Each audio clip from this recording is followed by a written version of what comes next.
Hello mes poulets, pour le sujet du jour, on va commencer dès maintenant avec les choses sérieuses. Je vais vous mettre un énorme trigger warning. Pourquoi ? Parce qu'on parlera obligatoirement, étant donné le sujet, et je pense que vous avez lu le titre, vous êtes prêtes au fait qu'on va parler d'agression sexuelle, de viol, de toutes ces choses-là, de choses qui tournent autour de ces sujets-là. Donc, si c'est un sujet qui vous trigger, par pitié, reculez, fermez la vidéo, ne la regardez pas, ou regardez-la avec une personne avec qui vous vous sentez safe.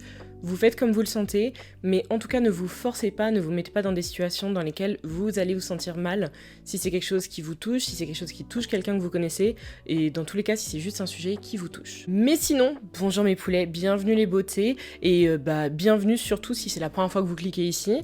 Je m'appelle Manon, non je vais pas faire de présentation. Si vous voulez des présentations, il suffit d'aller sur mes autres réseaux sociaux que vous trouvez dans la barre d'infos. Je l'ai dit le plus rapidement possible, je crois, mais c'est ma manière de parler au quotidien. Désolée pour toutes celles et ceux qui regardent mes vidéos en... combien on m'avait dit ? J'ai oublié comment ça s'appelle, tu sais, quand on met au ralenti. Je crois que c'est en 0,75, un truc comme ça. C'est comme ça que je débite, ok ? Je vous donne le maximum d'informations en... Non, pas le minimum de minutes, parce qu'il y a des fois quand même où je prends bien mon temps pendant une vidéo. Mais donc, on se retrouve aujourd'hui, on s'est pas retrouvé la semaine dernière parce que j'étais au milieu de 50 000 tracas différents. Je prépare les podmas sur mon podcast. Si vous connaissez pas Night Confessions, c'est le moment d'ouvrir n'importe quelle plateforme et d'aller écouter mon podcast chéri. Il est absolument trop bien. Et moi je dis ça, je dis rien, j'y suis présente 2 fois par semaine. Là les podmas vont arriver. Mais donc j'ai eu un enchaînement de plein de choses cocasses, dont un piratage de compte en banque. Voilà, hein. On a plus de 4500 € qui sont dans la nature, on attend toujours que Mastercard me les rende, mais donc j'avais plein de choses dans la tête et je les ai encore là tout de suite. Je pars en voyage en plus demain matin, très tôt, précisément dans, alors je suis nulle en maths, 6 et 5, dans 11 heures. Dans 11 heures précisément, je me réveille normalement, et voilà. Mais donc il y a eu plein de choses, donc je suis désolée si j'ai pas été présente, j'ai été un minimum présente sur les autres réseaux. YouTube me prend beaucoup plus de temps, dans la mesure où il y a l'écriture des scripts avec beaucoup de recherches, donc désolé. Mais aujourd'hui, nous allons parler d'un sujet qui devait un minimum être pointé du doigt, et avant toutefois que dans les commentaires il y ait ce genre de personnes, je tiens à vous rappeler, si vous avez envie d'être irrespectueux, irrespectueuse, de ne pas croire les potentielles victimes, ou d'avoir en fait juste ce genre de rôle-là, d'être ce genre de personne d'ordure pour faire simple, s'il vous plaît, partez. On n'a pas besoin de vous, aujourd'hui on veut parler, on a besoin d'en parler, mais on n'a pas besoin de vous, on n'a pas besoin de votre négativité, on n'a pas besoin de vos ondes néfastes. J'ai précisément pris ce sujet-là aujourd'hui, alors je pense que la plupart d'entre vous sont au courant du pourquoi et du comment. Il y a eu un complément d'enquête, là où je parle aujourd'hui, donc il y a eu un complément d'enquête la semaine dernière sur Gérard Depardieu qui s'appelait La chute du troll, si je vous dis pas de bêtises, et qui justement retraçait toutes les incivilités et l'énorme manque de respect dont Depardieu a pu faire preuve lors d'un voyage en Corée. Le tout était filmé par Yann Moix, si vous le connaissez, qui était entre autres chroniqueur pour Laurent Ruquier sur On n'est pas couché. C'était bien ça le nom de l'émission. Mais donc Yann Moix qui était avec une caméra embarquée, donc à la main bien sûr, vu que c'est une caméra embarquée, et qui filmait tout, et sauf que il y a eu, je crois, 18 heures de rush, quelque chose comme ça, et donc il y a eu pas mal de passages qui ont été publiés. Je ne vous les publierai pas là, parce que sinon je pense que ma vidéo va sauter.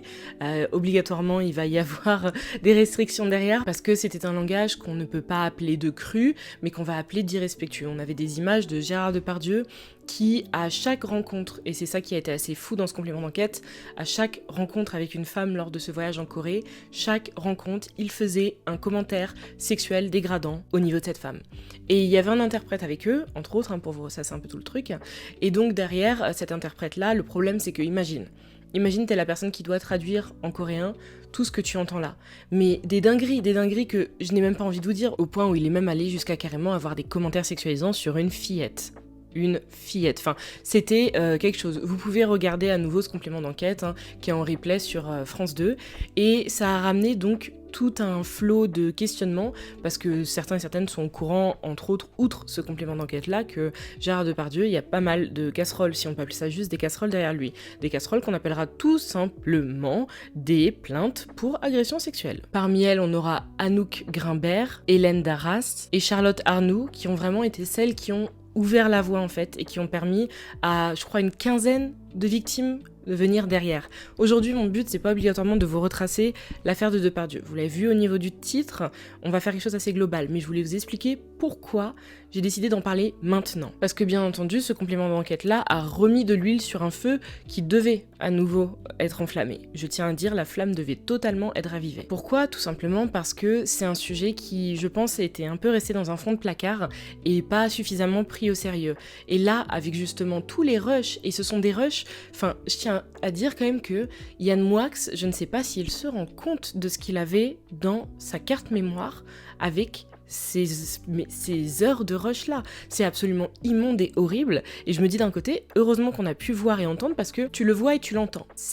Personne ne peut dire que c'est un deepfake, personne ne peut venir dire que on a déformé des propos, que c'est sorti d'un contexte. Non, tu vois un homme qui chaque fois qu'il rencontre une femme a un commentaire sexuel dégradant à son égard, et qui en plus joue sur le fait de ne pas être compris directement, et donc en plus de gêner mais très lourdement cet interprète à côté. Et vous le savez alors encore plus, et je trouve que c'est là-dessus que c'est encore plus tordu et vicieux ce genre de comportement, dans les cultures japonaises comme coréennes, ce sont des cultures où les personnes sont assez, pas timides, mais on cache nos émotions. Le but justement c'est de ne pas trop les montrer, que ce soit la joie, comme la haine, comme la colère, la tristesse. Le but c'est de canaliser au maximum ces émotions. Je vous dis pas que c'est mieux, mais je vous dis juste que culturellement c'est ainsi qu'ils sont et elles sont éduquées. Et que en plus, tu sais donc que ton interprète coréen qui est à côté de toi, c'est quelqu'un qui est pas du tout habitué à ces comportements-là, outre le fait déjà que ce soit un comportement de porc, je trouvais ça mais tellement malaisant. Personnellement, j'ai pas pu finir ce complément d'enquête. Je tiens à vous prévenir dès à présent si vous le regardez, c'est très lourd à regarder, c'est difficile et je n'ai pas pu le finir parce que je me suis dit c'est pas possible. C'est obligatoirement un sketch, il se prépare à un nouveau rôle et il va nous expliquer dans peu de temps, c'était une farce, je me mettais dans la peau de je sais pas quel personnage dégueulasse. C'est absolument horrible. Et donc bien entendu, ça a remis en avant les victimes qui ont parlé, certaines qui ont parlé depuis des années, certaines qui ont apporté des témoignages hyper intéressants, que ce soit dans Elle, dans Le Monde, partout, en expliquant que cet homme a un comportement de porc. Cet homme se comporte toujours comme un porc et tout le monde le sait. Et moi, ça m'a refait penser à une autre chose. Ça m'a refait penser à L'Homme Pâle, par exemple. L'Homme Pâle qui, comme beaucoup le savent ici, le chanteur, est accusé d'agression sexuelle. Je ne suis pas là pour vous dire qu'il est coupable dans la mesure où j'étais pas présente lors des faits, mais tout ce que je tiens à vous dire, c'est que toutes les personnes du milieu étaient au courant et savaient à quel point ce type était infréquentable et tordu. Beaucoup de personnes ont témoigné, j'ai vu énormément de stories privées, de personnes justement dans le milieu musical, qui disaient « enfin sa tête tombe ». Donc je ne vous dis pas, parce que je n'étais pas présente et je tiens pas à me prendre un procès pour diffamation, raison également pour laquelle les gens se demandent souvent pourquoi ces gens-là ne parlent pas. Pourquoi les gens qui sont au courant ne parlent pas ? Ils ne parlent pas parce que si tu n'as pas de preuves, outre avoir dit « moi j'ai vu » parce que ce sera ta parole contre celle de l'autre personne, et bah après c'est très simple, procès pour diffamation. Il faut laisser les victimes parler et leur laisser le temps, surtout, de se rendre compte de ce qui s'est passé. Beaucoup de personnes ont des mécanismes de défense sans même le savoir, tu ensevelis dans un coin de ta mémoire, ta conscience a fait le travail pour toi, tout simplement. Elle veut faire en sorte que tu puisses survivre, que tu ne songes pas à te défenestrer, et donc elle fait en sorte de te cacher certaines horreurs. Et c'est pour ça qu'il faut toujours faire attention, c'est des sujets qui sont hyper difficiles et délicats. Mais donc le souci avec L'Homme Pâle, c'est que L'Homme Pâle, on va pas repréciser, L'Homme Pâle on est sur un homme qui est très connu, mais comme énormément, comme Moala Squall par exemple. Vous aviez appris que le rappeur frappait sur sa compagne. Caris, est-ce que je dois vous expliquer ? Les affaires qu'on a vues, entendues, on a tout eu, hein. On a des extraits de vidéos, des extraits audio, on a eu des textes, enfin on a absolument tout eu par rapport justement au fait qu'il frappait sur son ex-compagne. Et est-ce que je dois vous expliquer combien sont accusés et coupables, hein, je précise, d'agression sexuelle, viol et de tout type de comportement de ce genre, comme tous les Benjamin Mendy, toutes ces choses-là. Et donc ça revient à venir se dire, donc, même si encore une fois, on fait du global, comme quand on dit fuck le 17, comme quand on dit man à trash, on fait du global, mais ça veut pas dire que chaque personne est ainsi. Quand on le met dans le titre, est-ce que tous les hommes connus sont des porcs ou un truc comme ça veut pas dire que chacun d'entre eux, non, parce qu'il y en a qui sont très bien, enfin, j'ai pas envie, j'ai peur encore quand je sors des trucs comme ça, mais un Denzel Washington par exemple. Un Denzel Washington, il m'a l'air très clean, un Charles Aznavour, paix à son âme. très clean aussi, jamais rien entendu. Mais à côté de ça, on a des Claude François. À côté de ça, on a des... comment il s'appelle celui qui a tué Marie Trintignant, Bertrand Cantat, voilà. À côté de ça, on a des DSK. Enfin, je veux dire, on a tous ces hommes-là. Et c'est intéressant, je trouvais important surtout, de commencer à se rendre compte de ce qui se passe potentiellement pour ces personnes-là. Et n'oubliez pas Darmanin surtout. Voilà. N'oubliez pas que quand ces personnes-là montent, elles changent. Parce que beaucoup de ces personnes-là, je pense, n'ont jamais rien fait auparavant. Beaucoup de ces personnes-là. Je dis pas toutes ces personnes-là, hein, mais la plupart d'entre elles n'ont jamais rien fait, n'ont jamais agressé personne, quelle que soit la manière, sexuellement, ou juste frappé quelqu'un, enfin juste. Voilà. Beaucoup de ces personnes-là n'ont jamais rien fait auparavant. Mais j'ai ce sentiment que la montée, justement, l'argent, la fame, le pouvoir, je pense que le pouvoir, c'est le pire parmi tout ça, ça change des comportements radicalement. Et je pense que ça, il faut en parler. Il faut arrêter d'avoir peur d'en parler, il faut continuer à en parler. Ah bah, j'allais carrément oublier, hein. On continue. De toute manière, là, dans les récentes news, on a que ça, un Koé. Parlons de Koé aussi, on a eu des extraits de messages, plusieurs accusations qui sortent d'un seul coup, avec des détails que tu ne peux pas inventer, même si tu es Agatha Christie en fait. Et c'est pour ça, moi, c'est un comportement que j'ai directement, c'est de me pencher sur le témoignage des potentielles victimes. Je dis ce mot-là parce que tant que, même, et encore, aujourd'hui c'est pour ça c'est un talk, hein, je suis en train de me prendre, il n'y a pas de script. Je voulais juste parler de ce sujet-là avec vous. Mais c'est hyper difficile parce que, j'allais dire, tant qu'il n'y a pas eu de jugement, mais le jugement ne veut rien dire. Je vais vous expliquer après pourquoi. Mais je préfère toujours croire donc une potentielle victime qu'un potentiel agresseur. Chacun son chacun dans ce monde, vous fonctionnez comme vous voulez fonctionner, vous voyez avec votre conscience qui vous êtes et comment vous pouvez vous regarder dans le miroir, mais quand j'entends que quelqu'un a agressé une autre personne, je vais croire la potentielle victime dans un premier lieu. Et après, selon ce qui se passe, on va voir. Mais je vous dis bien, maybe, pourquoi ? Parce que le souci, par exemple, dans le cas d'un viol, pour dire les choses comme elles sont, le souci c'est qu'il faut donc porter plainte immédiatement, ne pas se doucher, ne pas aller aux toilettes, rien faire, pour qu'il y ait des prélèvements et qu'on puisse se rendre compte directement à l'hôpital, en clinique, que oui, il y a eu une pénétration forcée, par exemple, pour un viol. Ok. Problème, par exemple, pour une agression sexuelle. Agression sexuelle, quelqu'un qui t'a mis une main aux fesses, t'es dans les couloirs à Canal+, hein, on va parler par exemple de Pierre Ménès, t'es dans les couloirs de Canal+, Pierre Ménès te met une main aux fesses. Il n'y a pas de caméra dans le couloir, ce sera ta parole contre la sienne. Qu'est-ce qui va se passer ? Qu'est-ce qu'il va se passer par la suite ?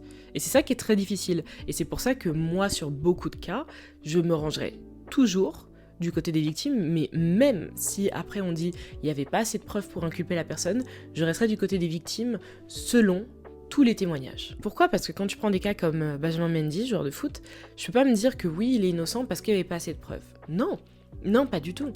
C'est pas parce qu'il n'y a pas assez de preuves que tu es innocent. Si tu commets entre guillemets le crime parfait, ça ne veut pas dire donc que tu es innocent, c'est juste qu'ils n'avaient pas assez de preuves derrière en fait pour pouvoir t'inculper.